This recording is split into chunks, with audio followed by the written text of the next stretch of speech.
जय जगन्नाथ। आज आम सीढ़ी 6 नंबर जगन्नाथ मंदिर पखाड़ दिवस प्रस्तुत होती जेहेतु काली आम कर नथिलु आज टे फांकार आम आज पखाड़ दिवस प्रस्तुत करूँ।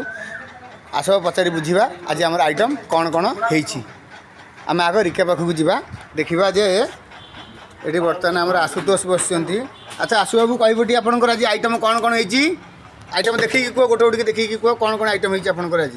यहाँ कौन हाँ तापर पणस बरा हाँ तापर कलर आलू चिप्स मूला भजा कोबी भजा छुई आलू सोरष दे भजा बैगण पड़ी पिता लिंब पड़ी पिता लिंब फूल पिता हाँ तापर पांपड़ होती। अच्छा रिका बाबू तापर आप बस आम जी बर्तमान अच्छा सीढ़ी 6 नंबर मुख्य रोषी भाव में अच्छा रिका बाबू आमर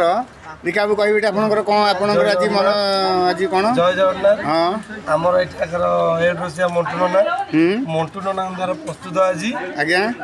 दही पखाड़। हाँ दही पखाड़ सहित हाँ मुझे देखा आपको आज्ञा कोबी भजा यहाँ कौन मतलब गोटे गोटे देखा यहाँ कोबी भजा हाँ मूला सोरिष दिया भजा ठीक अच्छी लिंब कड़ बैगण मिसी गोटे पिता तैयारी ठीक अच्छी छुई आलू सोरिष दिया गोटे भजा आज्ञा कलर आलू चिप्स पणस बड़ा पापड़ नड़िया चटनी गोटे नड़िया बादाम चटनी चटनी अच्छा अच्छा ताले आपण आज बहुत खुशी अछंती आपण बहुत खुशी मु सोईके उठला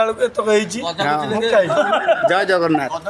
देखो आमर ये मानस बर्तमान बसिक खाଇବା आरंभ कर सारा ये आमर कान्हू लेंका हाँ ये आमर स्टोर मौसा ये आमर जड़े भाई हे ये भी आमर जड़े भाई ये बस खाऊँ ये आमर बेहरा बाबू आमर मुख्य लोक बेहरा बाबू आपन टे कहतु आप कथार कौन दही पखाड़ अत्यंत स्वादिष्ट दही पखाड़ बंदोबस्त करा आज्ञा बर्तमान दही पखाड़ दही दिहरे भूषण पत्र दही इत्यादि दिखाई ठुंक कराई पापड़ बर्तमान हूँ मुख्य आकर्षण कोबी आलू गोटे भजा सजना छुई आलू सोरिष बाटण निम्बकड़ बैगण जोटा कि शरीर बर्तमान हितकरक आज्ञा आज्ञा मूला आलू भजा आज्ञा तापर कलर आलू चिप्स पापड़ पणस पिठू आउ जहाँ रही तो सब जाक पतर दिहरे एत व्यंजन प्रस्तुत मंटना कहवाक भी मत समय ना भोक भी कलानी बर्तमान मो खाद्य परिवर्तन जय जगन्नाथ आप खाते देवाई बस देवाई बर्तमान पखाड़ प्रस्तुति आरंभ खाई चलती रघु को तो बहुत भोक रघु खाई चलती मंटू बस हाँ मुझे रखुची जय जगन्नाथ।